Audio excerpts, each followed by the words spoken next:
Crime, Wine, and Chaos contains adult language and graphic content. Listener discretion is advised. I'm not big on social graces, Chaos Kids. I'm Naomi.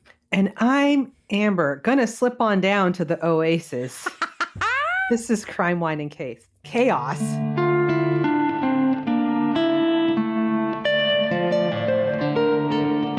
Whoa.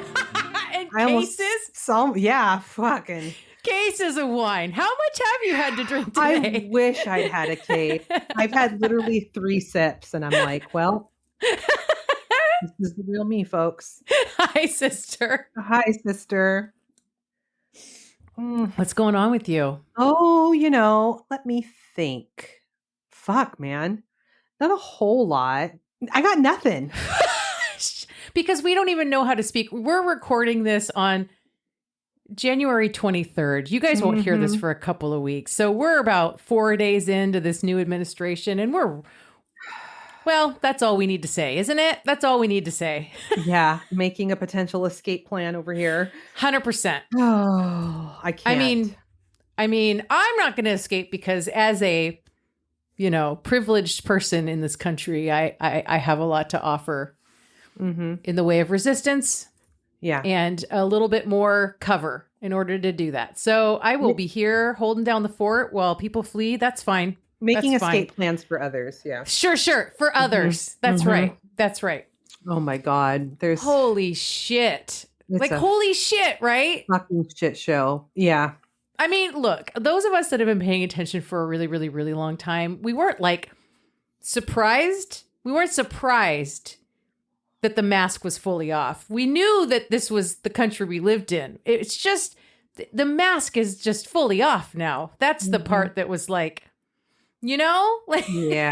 Oh, they're not even pretending anymore. We're not even pretending we're anything other than a white supremacist country. That's what we are. I hate everything. Merca. I hate everything. We laugh so we don't cry. I already had my cry. Yeah. Anyway. So, sister, well, what are you drinking? And clearly not enough yet for the kind of week we're having. You need to get on it. Keep going. I'm still drinking my Chardonnay, my Broad and Pattison Chardonnay. Okay. This is what happens when we record so frequently, is that I oftentimes still have the same bottle of wine open. It's been a week since we recorded. Listen. You're not wrong. I just am surprised you didn't drink the rest of it at least on Monday night. I don't understand. No, I did not. I just kept my nose down. I got on my treadmill. I binge watched Grey's Anatomy, and that's my version of putting my head in the sand. I cannot.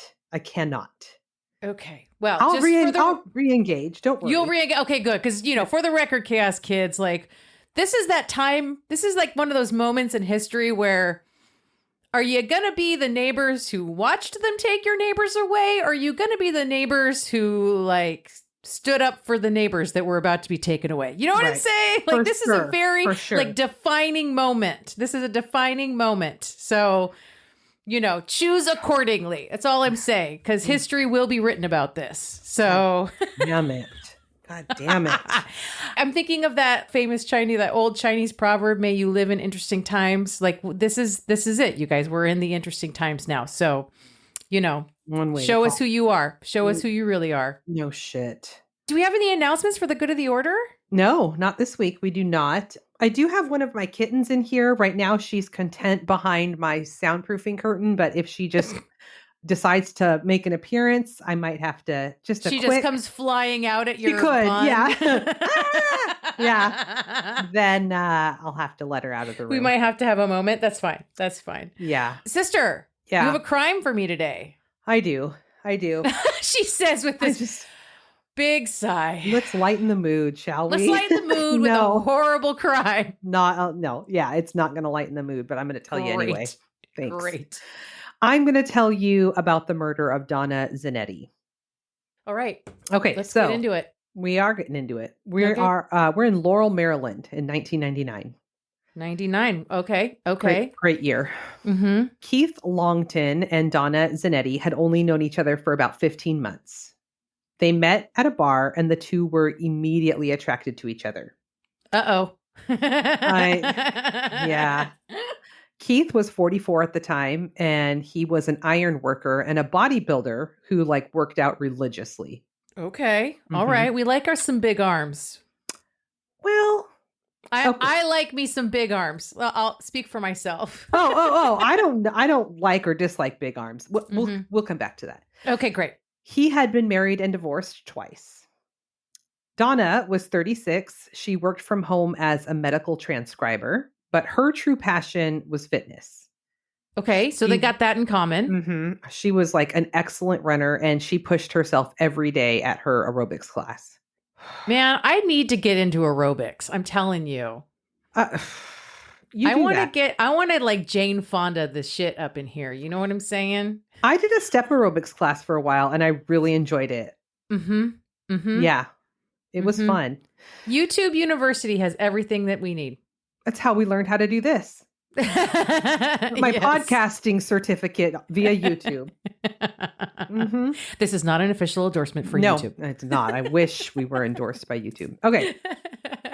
So after knowing each other for a month, Donna and Keith got married. A month? Mm-hmm. Oh. Mm-hmm. When you know, Naomi. I mean... Mm-hmm. Do you? Yeah. And their friends were like, Yeah. Ruh-roh. Yeah. Yeah. Keith said that in the beginning, things were amazing. They always are in the beginning. Yeah. And then things started to go south real quick. Uh-huh. Donna was extremely beautiful, and Keith was the jealous type. Oh, what translation? The insecure type. Okay. I feel like it's like a volume control, right? So like if you think of it as like the more jealous a person is, like the more they're insecure. So like a little bit of jealousy speaks to a little bit of insecurity, which is normal. Lots of us are insecure for all kinds of reasons, right? Mm-hmm. And there's all kinds of external factors that contribute to why we'd be insecure about whatever, right? Like we all have, but like the more, when somebody's described as the jealous type, right, that speaks to a volume level of jealousy to me that directly correlates to like some real deep rooted insecurities. For sure. Right? For sure. That have nothing to do with the other person. Yeah. I mean, right? Like the really problematic 19-something-ish 50s song says, if you want to be happy for the rest of your life, never make a pretty woman your wife, you know? If that's where you're at, Keith, then don't marry the beautiful Donna. Right? Because what do you want to do? Like put her in a room and like lock the door so no one else can look at her because she's so pretty? Right. Like, what are we doing? That's my pretty thing. Right? Yeah. God. Oh my God, I forgot about that song. That's such a good reference, Amber. So problematic. So problematic. God. Also, like, feel horrible if the guy who sang that had a wife. She's like, thanks, dick. Right. God. Wow. Right. So it's Sunday, October 3rd, 1999. Donna and Keith Longton are leaving church together. They had actually been separated for about 2 weeks, but they still went to church together that day. But at this point, they'd been together, what did you say, for like 15 months? They'd known each other for 15 months. So I guess. They've been married for 14 months. Yeah. Okay, just right. Putting it all together here. So they're leaving church. And after church, they got into a huge argument. Keith made a big old scene because he saw Donna talking to some man at church and confronted them outside. Both of them? Yes. Like shoved this guy, like lost. At church. Yeah. It's what Jesus would want, Naomi. Jesus taking the wrong wheel again. Jesus, not that wheel. Oh my God. Yes. So he shoves the guy. He tells Donna he doesn't want to have anything to do with her anymore, and he storms off. Okay. And a lot of their church friends saw this unfold. Mm-hmm. But it was right outside the church. It was right after outside. church. Like everybody's like milling around and chit-chatting and talking about next week's potluck. Right. And Keith is causing a fucking scene. Yeah. And they're all, and peace be with you. And and you, Keith. And yeah. Right. Mm-hmm. So, yeah, a lot of Donna's friends were not surprised at all to see this because apparently they had a very tumultuous relationship. This happened quite a bit. Mm-hmm. Donna's friend Beth said that they were constantly fighting and then making up, and then fighting and then making up. A familiar cycle that Yes. most of us have experienced. Yes. Beth also said that the fights weren't just verbal. There had been times when Keith would be violent. That's Is there steroid use going on? I don't know. I Am don't I getting think ahead of so. myself? Oh, okay. I don't think so, but that was my sigh at the bodybuilder. It's like that's all Yeah. fine and well, but like what a fucking dick move to then like be physical with a woman who when you're like this huge, you know what I mean? Yes. It's so fucking gross and so cliche and awful. Yes, all the things. All the Mhm. things. If you want to be happy for the rest of your life, you get yourself a husband whose ass you can kick in a pinch. Get you a skinny guy. Get you a weak little skinny guy. Mm-hmm. So during their most recent separation, Keith had actually moved out of the home and in with a friend. And Beth was really hopeful that this meant that this separation would be the last one. Like, Sure. Making steps to actually be done with this. Right. So after this church incident, Donna goes to lunch with her friends. And during this lunch, her cell phone is ringing over and over and over again, but she's just letting it go to voicemail. Oh, they're bougie. It's 1999 and she has a cell phone? Yeah. God, I bet that was back when you had to huge. pass a credit report and shit to like get a cell phone plan. I know. My first cell phone was in 2000. It was a Qualcomm. It was I had a like- Qualcomm. Fucker was heavy. Mm-hmm. Yeah. Yeah. So one of the many voicemails from Keith was an apology, but Donna was just like sick of this shit. She was like, Yeah. "No." Over it. Yeah. So after lunch, she tells her friends that she's going to go home and go for a run, which is something that she always did to like relieve stress and clear her head. She got home, changed into her jogging clothes, called her friend Beth and talked to her for a while, filled her in on the whole Drama. Yeah. Then she grabs her Walkman and leaves her phone at home and goes out for her jog.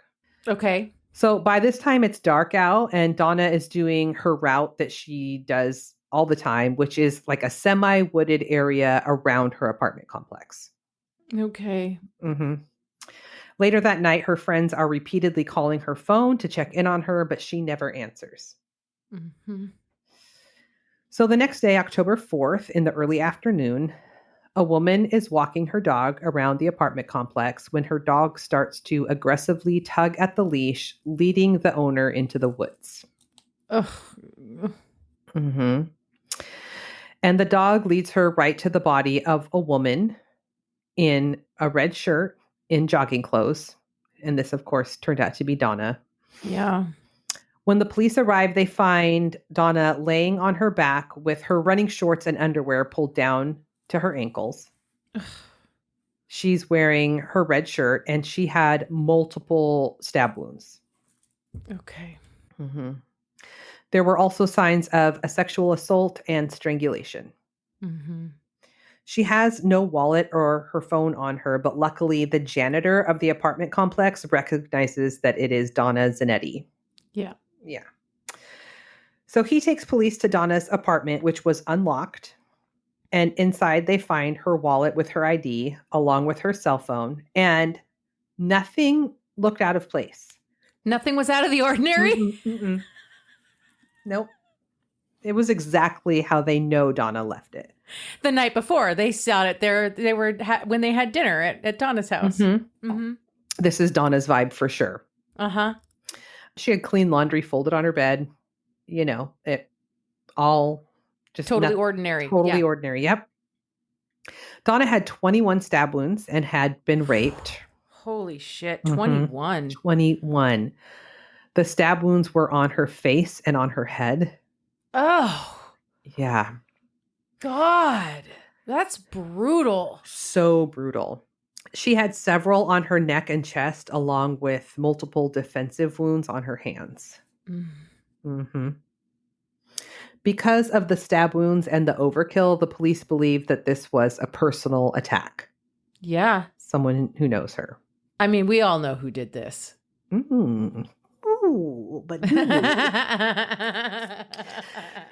So police call the last several outgoing numbers on Donna's phone, which were a few of her friends, and they give them the news of Donna's death and ask them if they can think of anyone who may have done this. And of course, they are all saying that it was Keith.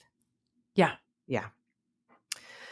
So police learn about her estranged husband and about the ugly fight at the church the day before. But about 12 hours after Donna's body was found, Keith calls the police himself to report Donna missing. What? Mm-hmm. Keith says that he asked the police to do a welfare check, and they told him that they would. But a few hours later, when Keith hadn't heard back, he called them again, and the police said everything was fine. You have nothing to worry about. So they're like not letting him in on the... They're playing him. They're to playing see what him. he does and see what he says. Mm-hmm. Yep. Okay. But later, the following day, Keith heard from a friend that a body of a female jogger had been found on the property surrounding Donna's apartment. So Keith goes to the scene, which of course is covered in officers with crime scene tape. And he comes flying in there in a panic, saying that he thinks his wife might be the person who was killed here.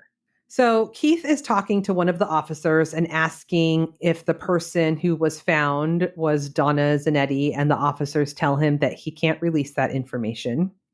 Mm-hmm. So the officer calls the criminal investigation division and tells them that Keith is there, and they are like, okay, bring him in. Okay. So Keith gets in the car and they go to the station. And he's put into an interrogation room where he will stay for the next 38 hours. 38 hours? Mm-hmm. Yeah. They never told him that Donna was dead. They're asking him all of these questions, and he was getting confused because he thought he was there to help. And he's like, why am I being interrogated? Right? Okay. He voluntarily provides a DNA sample, and eventually he asks for an attorney, and they just tell him, not just yet, you just hang tight. Oh, that's not legal. Mm-hmm. Mm-hmm. Okay. Meanwhile, officers outside of the interrogation room learned that Keith had called in sick to work that day. He lied and said that he had a sick family member in Canada. That morning? Yeah. That they picked? Okay. Or like, it gets confusing because he basically has been up since Sunday night, since the church. Okay. So that was Sunday, and then, which is technically when she died because she went for her jog, and then Monday. Right. And I think now we're technically on Tuesday. Tuesday's when he went to the scene and they took him to the station. Mm-hmm. And he called into sick on Monday or on Tuesday? On Monday. Oh. Right. Oh. And so he's saying that it was because he was up all night because he didn't know where Donna was and he didn't get any sleep. And so he played hooky. Okay. Mm-hmm. But on that Monday, they learned that he also had lunch with a friend at TGI Fridays and then went and saw a movie. So now they're thinking that by the time he contacted police on Tuesday, he had already made sure that he had an alibi for all day on Monday. Like, but that doesn't make sense. If she was murdered on Sunday, he needs an alibi on Sunday. I know. I don't know that they know that she was murdered Sunday night just yet. Okay. Unsure. Okay. Mm-hmm.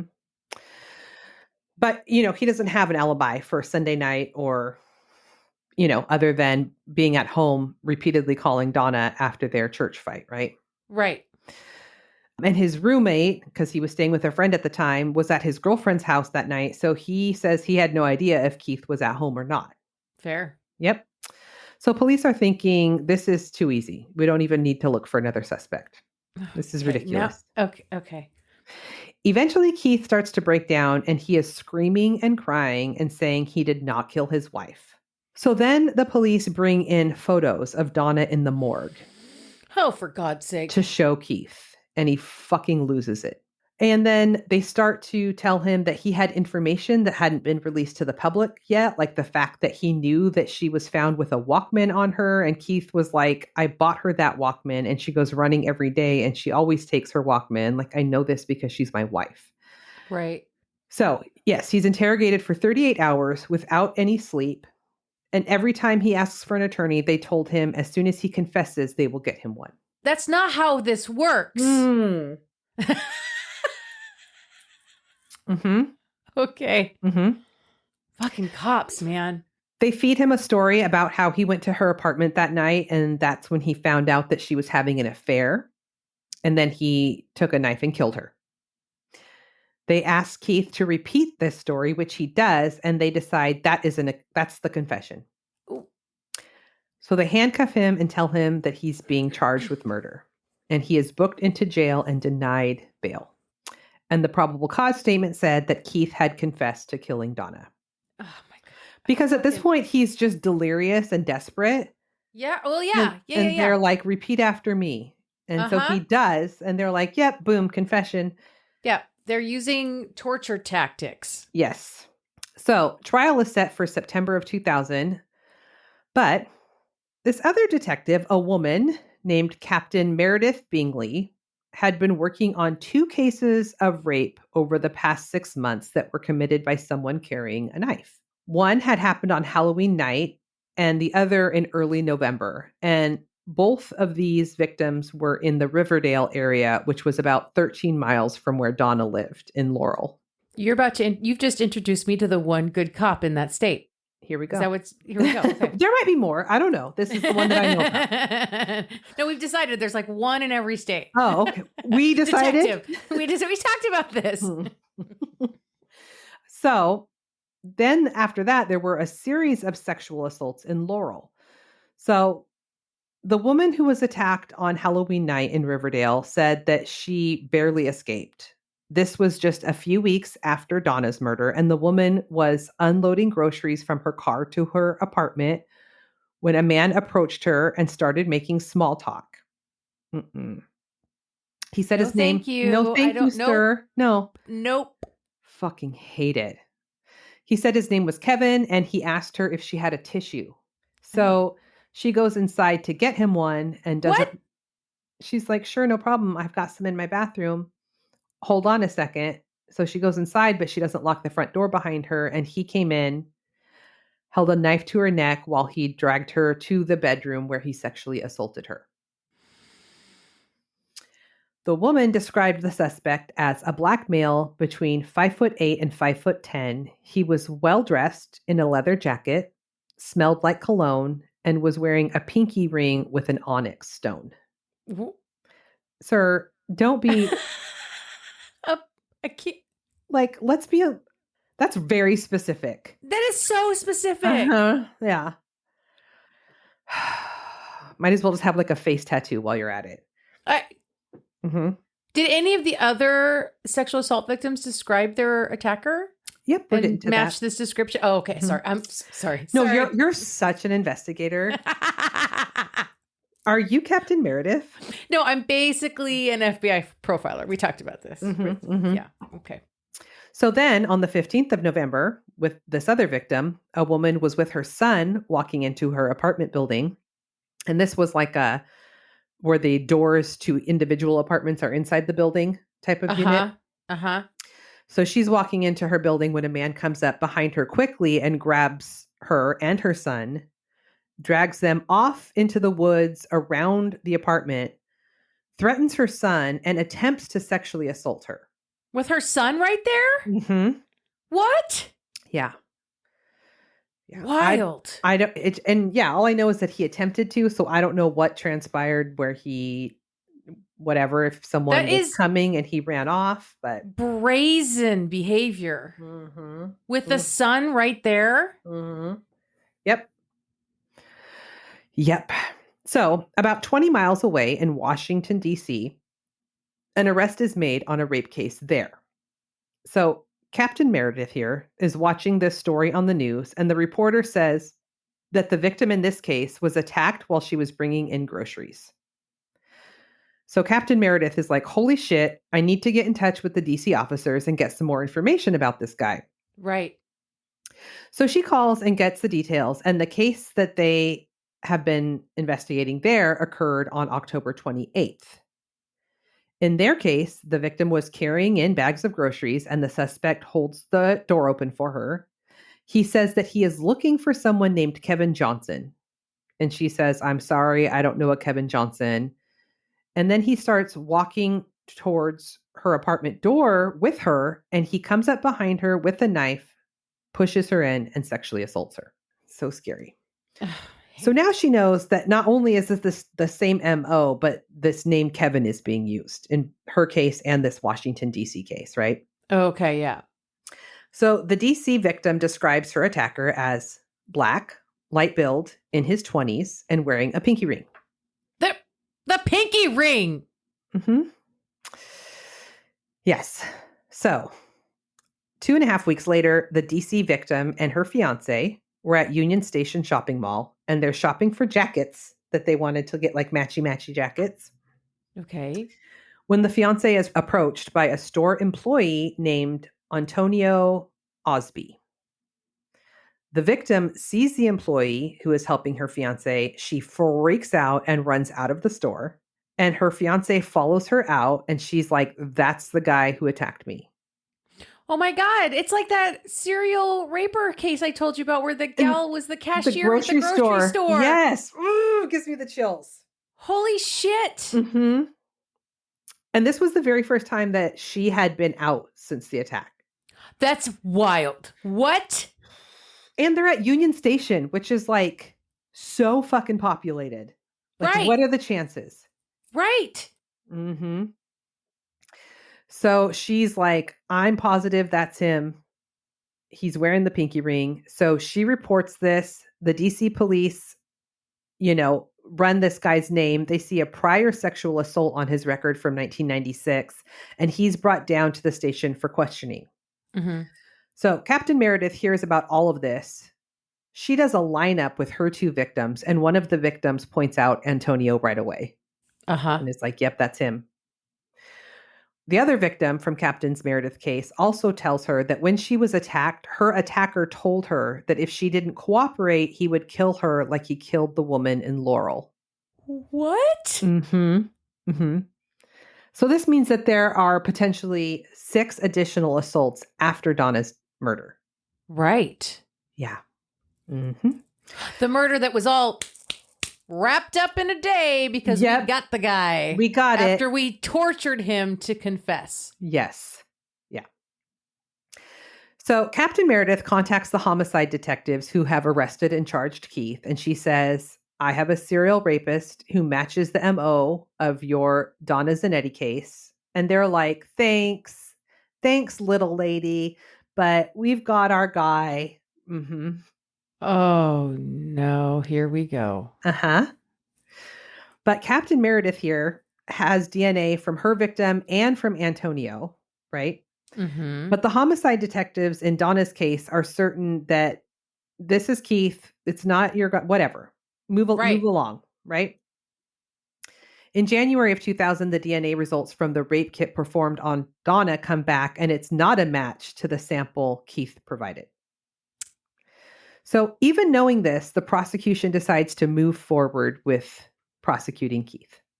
Well, because, get this, Naomi. Get this. Donna was newly single, and she could have had consensual sex at some point that day. Like I don't know when she would have squeezed that in. Like squeeze that in. The fight with Keith, and then lunch with her friends, and then came home and jogged. Had a quickie and then was killed. But the quickie wasn't the murderer. What?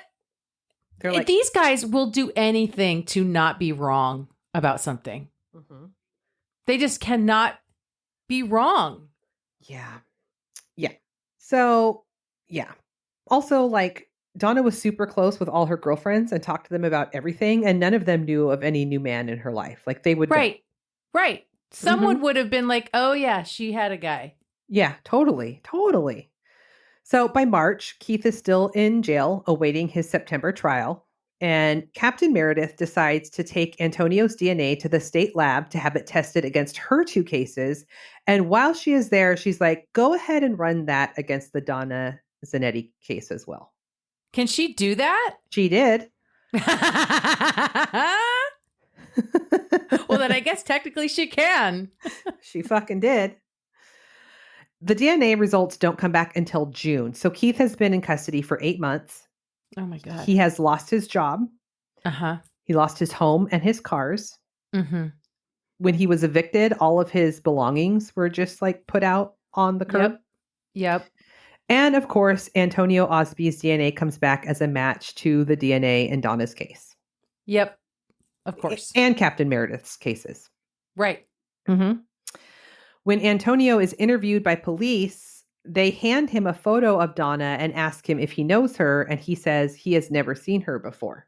Mhm. Uh-huh. And they were like, you know what? I believe you. This actually kind of traps him, because if there was, consensual sex between Donna and Antonio, he has now said that he's never seen her before. Right. Mm-hmm. So the prosecutor immediately moves to get Keith released from jail and exonerated, but finally, Keith fucking still suffered even after his release. Like, he would go to the gym, and other gym members would go to management saying that if they allowed him to work out there, they would cancel their membership. Because, I know. I mean, he was douchey, but he wasn't a rapist and a murderer. No.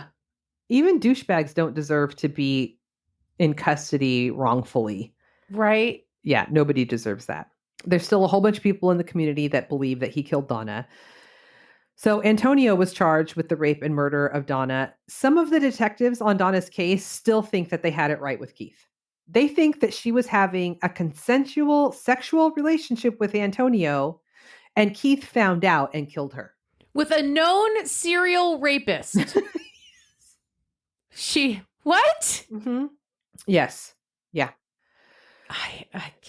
Okay. And Captain Meredith is like, that's the fucking dumbest shit I've ever heard. But okay. Mm-hmm. Because these men cannot be wrong. No.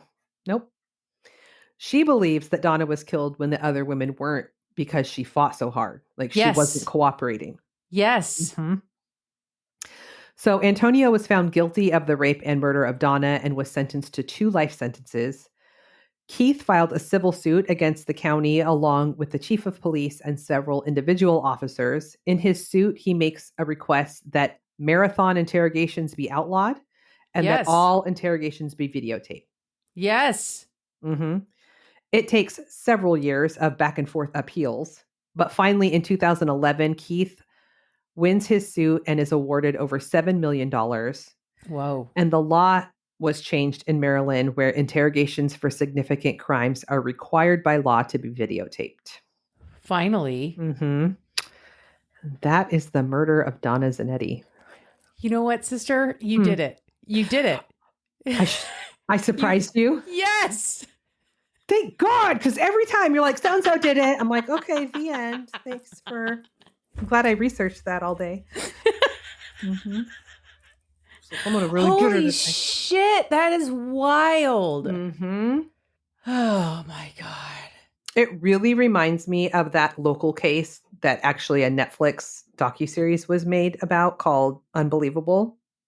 Yes. And it was the 2 women detectives in Colorado who were like, who came back and said, you ruined this poor woman's life. She was in Linwood. I think she lived in Linwood. Yes, she was. Oh, yeah. I looked at And this guy came into her apartment through her window. Mm-hmm. And they convinced her that she dreamed it all and it never happened. And then they charged her with false reporting. Yes. Mm-hmm. Oh, my God. Mm-hmm. Yeah. Oh, my God. Wow. Sister, wow. Mm-hmm. Well, how about I actually do lighten the mood a little bit? Oh, good. Thank God. You ready for that? Yes, please. Okay. All right. So we're going to talk about Garth Brooks. That's why you got friends in low places. Oh, okay. For the record, I love his music. You and millions of I just want to put it out there. I am not a country music fan, but I love me some Garth Brooks. Okay. Well, let's talk about it. Okay. Garth Brooks was born February 7th, 1962. Garth is his middle name. His first name is Troyle. Troyle? Yeah, like royal with a T in front. Interesting. He was born in Tulsa, Oklahoma, raised in Yukon, Oklahoma, and he was the youngest child of Troyle Raymond Brooks Jr. and Colleen Carroll Brooks. Mm-hmm. His dad was a draftsman for an oil company, and his mom was a 1950s era country singer. Okay. This was the second marriage for both Troyle Jr. and Colleen. So Garth has 4 half siblings and a full sister, Troyle and Colleen's first child together. Okay. They sound like a pretty fun family. They hosted weekly talent nights at their house, and all of the kids were required to participate either by singing or doing skits. Required, like the shag manager. Well, they weren't pushed on stage with it. This was just at their house. Okay. Garth learned to play both the guitar and the banjo. In college at Oklahoma State University, Garth starred on the track and field team in the javelin throw. After graduating, he started his professional music career in 1985 at the age of 23, singing and playing guitar in Oklahoma clubs and bars, including Wild Willie's Saloon in Stillwater. Which Wild I imagine Willie's Saloon. they include that because it must be, famous, right? Like the crocodile here. Like, this is where Nirvana played. Or like Sure. the Central Saloon. Yeah. Mhm. And because of his siblings, he had a wide taste range for music, not just country, including James Taylor and Dan Fogelberg, but credits George Strait's debut single Unwound in 1981 with inspiring Garth to pursue country music. Okay. That same year, an entertainment attorney, Rod Phelps, drove from Dallas to hear Garth perform and liked Garth so much he offered to produce Garth's first demo and gave Garth a list of contacts that Rod had out in Nashville, along with his credit cards, and pushed him to go to Nashville to get a recording contract. Cool. Garth was gone for 24 hours. Oh. He did not have a good experience in Nashville. Oh. In 1986, Garth married his first wife, Sandy Mall. Sandy was a songwriter. They would go on to have 3 daughters together. The following year, in 1987, after continuous poking and prodding from Rod, Garth tried again in Nashville. This time, Garth took Sandy with him and they moved there. He committed. Mm-hmm. He recorded his first album, which was released in 1989 and was a soaring success. It peaked at number 2 on the Billboard Top Country Albums chart and number 13 on the Billboard 200. Most of it was traditional country, inspired in large part by George Strait, and 4 of the singles were in the top 10 Hot Country Songs chart. One of them hit number 1, The Dance. Oh, God, that song just tugs at my heart. That song is probably the most played first dance song at every wedding in America at this point. Okay, I don't think... Listen. Oh, well, for the record, that song was not played at my wedding. Not that. No, it wasn't. But Shameless was, and that's one of my other favorite songs. I love that song. Okay. So the dance music video was Garth's first push to a wider audience outside of the country scene. And that same year, he went on his first major tour, opening for Kenny Rogers. Oh, Kenny. Mm-hmm. He released his second album, No Fences, in 1990, and it hung out on the Billboard Top Country Albums chart for 23 weeks. Damn. It hit number 3 on the Billboard 200 and would become his highest selling album of all time. Mm-hmm. And that is the album that brought us Friends in Low Places and The Thunder Rolls. Yeah. And because of all of these other music genre influences, including Billy Joel and Bruce Springsteen and Queen, he brought a different energy to his concerts than what country music concerts usually had. He wore a wireless headset mic so he could run around the stage and just brought a more arena rock feel to his shows. Mm-hmm. And he was just pumping albums out at this point. In 1991, the next year, he released Rope in the Wind, and it had advanced orders of 4 million copies and showed up out the gate at number 1 on the Billboard 200, a first for a country artist. Shit. Rope in the Wind was so successful, it boosted the sales of his first 2 albums so much that he became the first country artist with 3 albums in the Billboard 200's top 20 in 1 week. Jeez. Through the 90s, Garth was doing real well. He was doing world tours by 93, hitting the top of the charts in the UK, and he paved the way for a new wave of country stars to cross over into the mainstream, into the pop scene. Mm-hmm. I mean, it's his fault that Billy Ray Cyrus made it big with Achy Breaky Heart in 1992, okay? You're blaming Garth Brooks for that? I'm blaming Garth Brooks for this. Okay, I'm blaming Garth Brooks for Billy Ray Cyrus and his mullet. Okay, yeah, a mullet has no business anywhere. We've established this. But this. We also have to credit Garth for the Chicks, which I love. Okay. But also country line dancing came into the mix in the 90s. I can't speak to that. We knew somebody who went out country line dancing. Who did that? One of our mother's best friends. Oh, yes. Well, listen. I'm just saying, country line dancing was very popular in the early 90s because of this shit. It was a unit in PE. I remember doing line dancing. No. To Square achy dancing. breaky. No, that was No. that was We did line dancing in PE to the achy breaky, and we learned the electric slide and the boot scoot and boogie.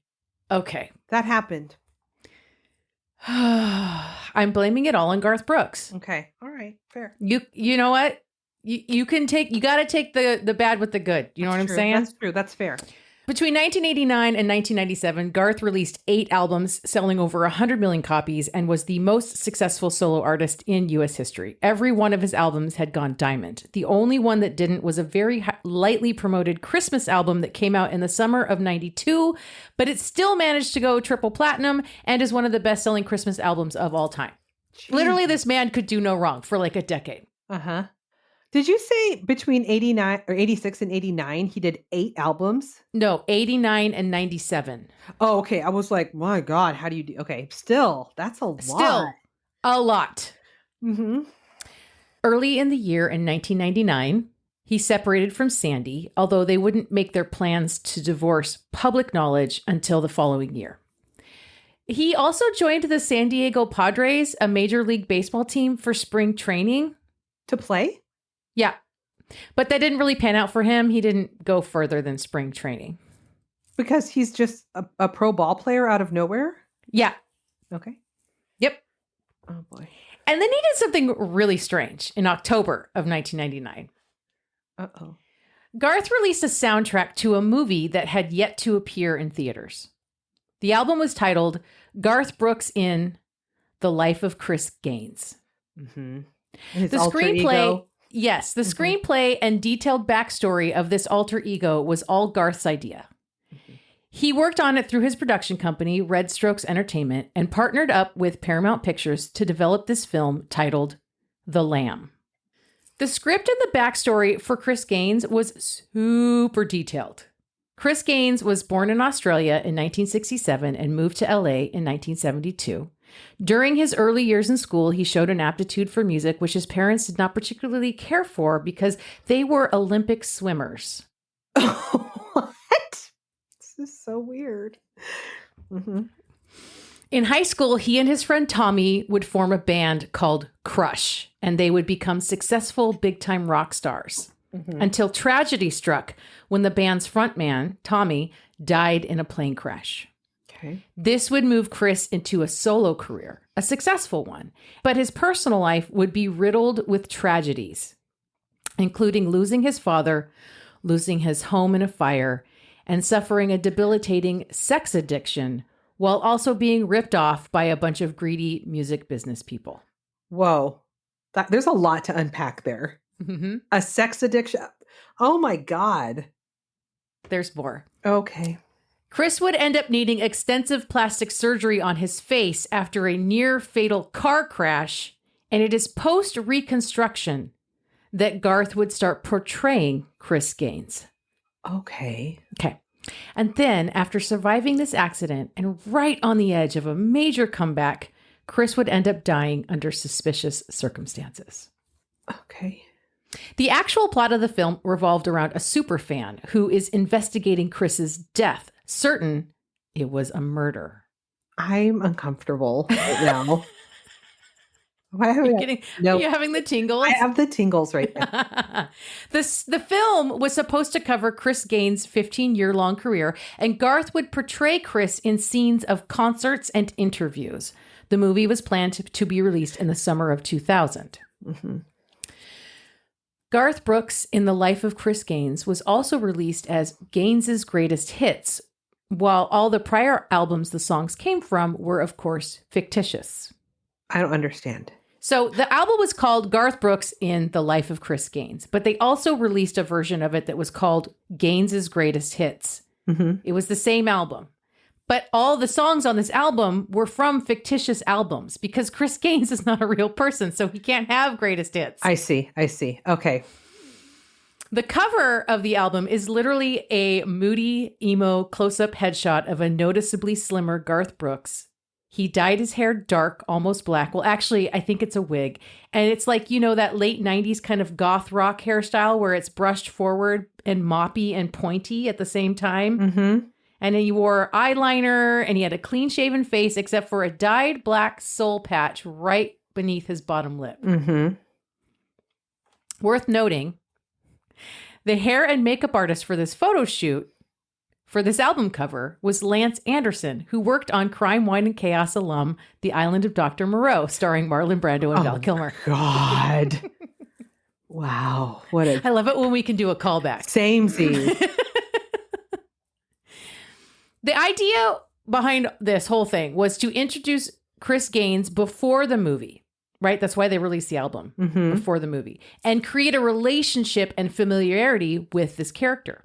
Garth told the LA Times, quote, "We want people to get into the theater and know Chris Gaines and care about Chris Gaines. The thing I'd like to get across is how serious we are about this." He also said in another interview about the development of this character, quote, "I surrounded myself with people who knew what hip and cool was, since I don't." Oh, yeah. MTV had this to say in early 1999 when reporting on the album before its release, quote, "The 14 tracks on In the Life bridge the musical styles of the 80s and 90s with influences ranging from country-tinged John Mellencamp to the slightly more alternative Paul Westerberg. The resulting sound would range from R&B to pop to rock, and Brooks's voice is almost unrecognizable." Interesting. But even though Garth took on this whole persona, he didn't write any of the songs on that album. They were all written by songwriters in Nashville. Okay. And all of this was met with mixed reactions from the industry and from fans alike. In fact, they didn't even send the one single that they put out from the album to like a whole bunch of the country stations that would normally play his music. Mm-hmm. And even Garth's record label, Capitol, was uncertain this album was a good play, especially without the movie out yet to support it. In order to promote the album, NBC ran a special on Chris Gaines, with Garth explaining the character and the concept to the audience. Garth was also in an episode of VH1's Behind the Music, but as Chris Gaines, full mockumentary style. What in the world? It even featured Billy Joel talking about Gaines as if he was a real person with like a totally straight face. I don't like it. Garth even appeared on an episode of Saturday Night Live where he hosted the episode as himself, but was the musical guest as Chris Gaines. Uh-huh. It's possible Garth was certain he would successfully produce and star in a film because in the mid and late 90s, he'd been offered roles in big blockbuster movies. And it came out in a lawsuit filed by one of his business partners, a woman named Lisa Sanderson, in like 2013 was when the lawsuit hit, who claimed that Garth had burned bridges and exhibited bad behavior, resulting in her losing large sums of money. According to court documents, Garth turned down an offer to play a part in the movie Twister because he didn't want to be overshadowed by visual effects. What? I can't let that Twister be the star of the show. I'm the star of the show. Kinda, yeah. Weird. And he turned down an offer to be in Saving Private Ryan, an offer made to him by Steven Spielberg because he didn't want to be overshadowed by Tom Hanks and Matt Damon. He's not an actor. Of course he's going to be overshadowed by the award-winning actors. But it gets so much worse. Oh. Lisa Sanderson went on to claim that in a pitch meeting with executives from Fox for The Lamb, that's the name of the movie, quote, during a meeting at Fox, Brooks presented music that he had in mind for The Lamb. Brooks stated that the music was especially important to him because the music expressed many of the same feelings that Brooks felt when his father died, and then he began weeping openly. Sanderson was thunderstruck and nearly fell out of her chair during the meeting since she knew that Brooks's father was alive and well in Oklahoma. No. After the meeting, Sanderson confronted Brooks and told him she was stunned that he would lie about his father dying. Brooks looked Sanderson in the eye, chuckled, and said, "But don't you think it made the pitch so much better?" Oh, no. He's Delulu. Surprisingly, the album was fairly successful, peaking at number 2 on the album charts, and it produced the only Garth Brooks charting hit on the pop charts with the single Lost in You, which hit number 5 on the Hot 100 charts. It sold like 2 million copies, but a year would go by and The Lamb was still not released. A couple years later, in 2002, it was being reported that the movie was still in the works and predicted to release that summer, but it never happened. And that court case from 2013 would provide insight into why.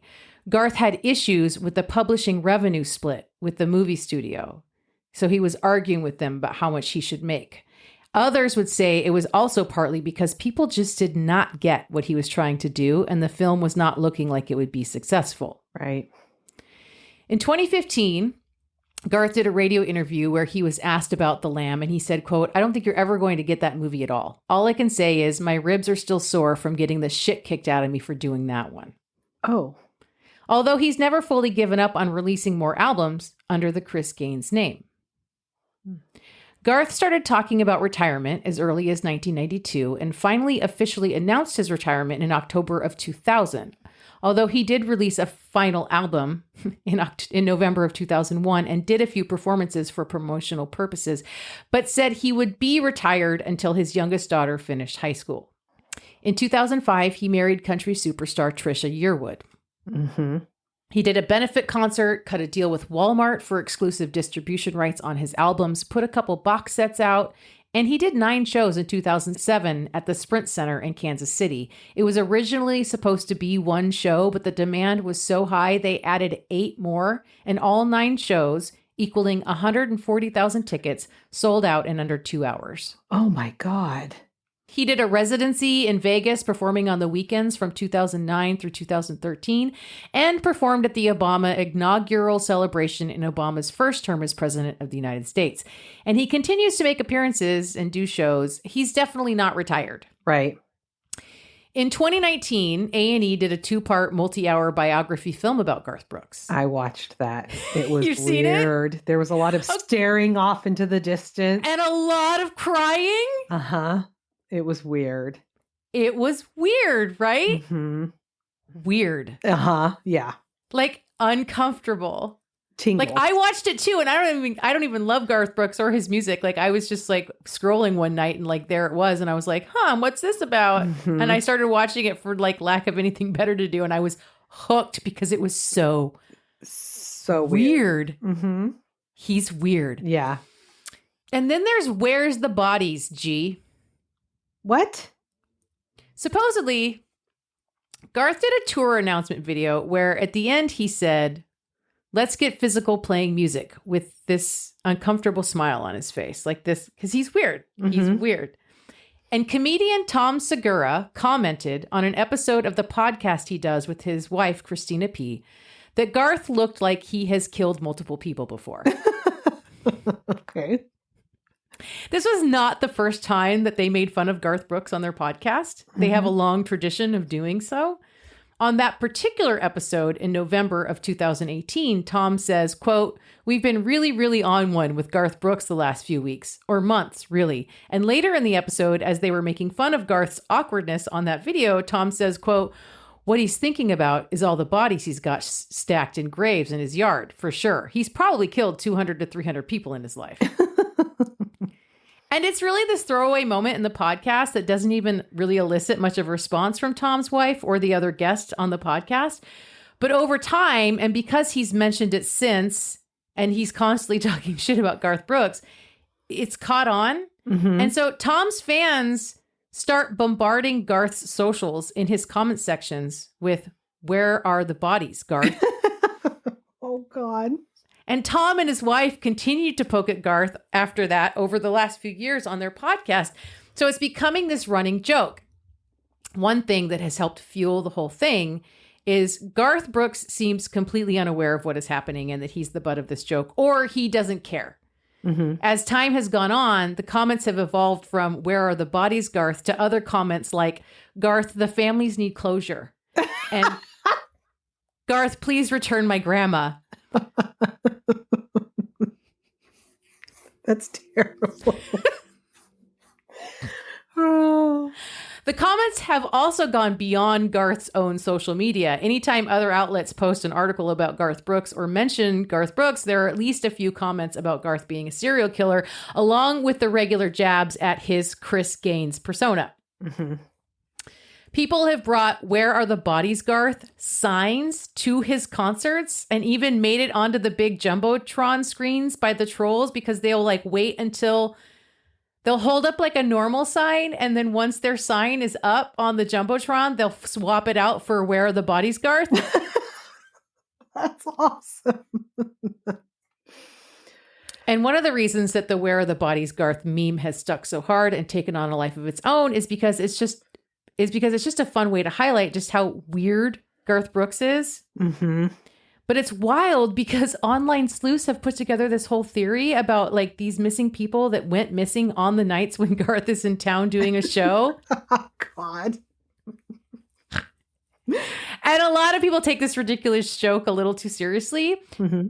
Tom Segura did a special for Netflix in July of 2023 and even joked about it again in his stand-up. He says, Where are the bodies, G? He just says, "Where are the bodies, G?" And it had a resurgence in the fall of 2024, not that long ago, when a woman identified in court documents as Jane Roe filed a lawsuit in California court alleging that she had worked as a hairstylist and makeup artist for Garth. And in 2019, she claims that he raped her during a work trip.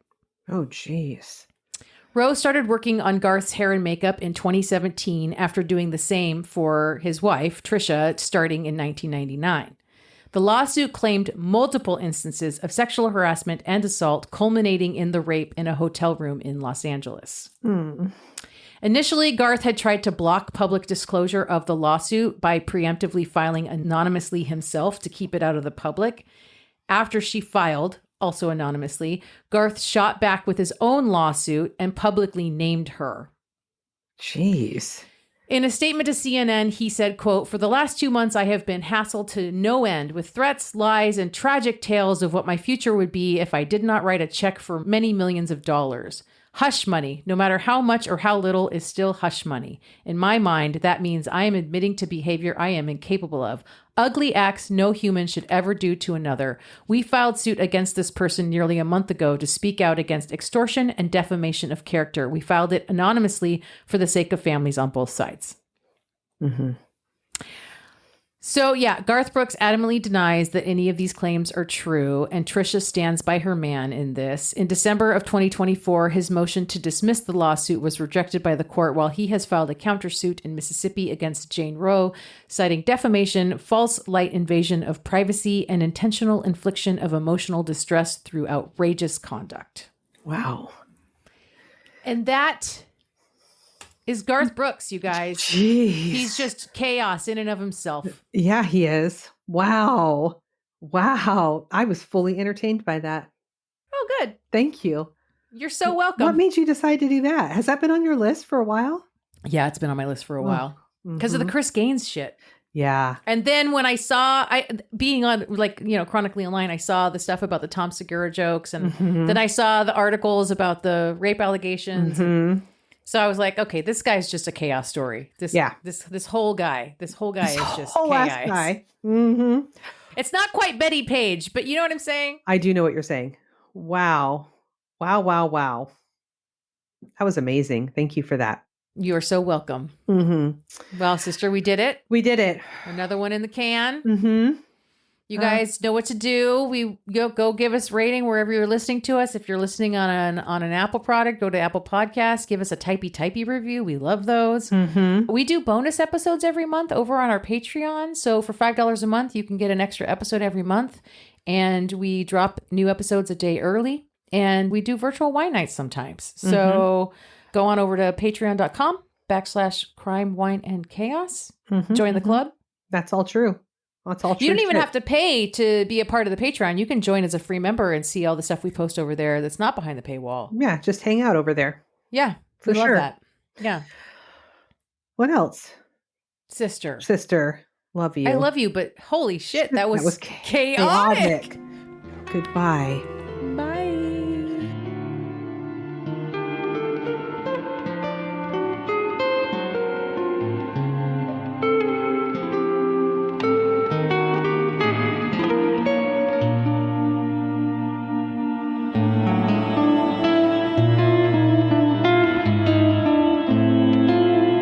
Crime, Wine, and Chaos is produced by 8th Direction Records.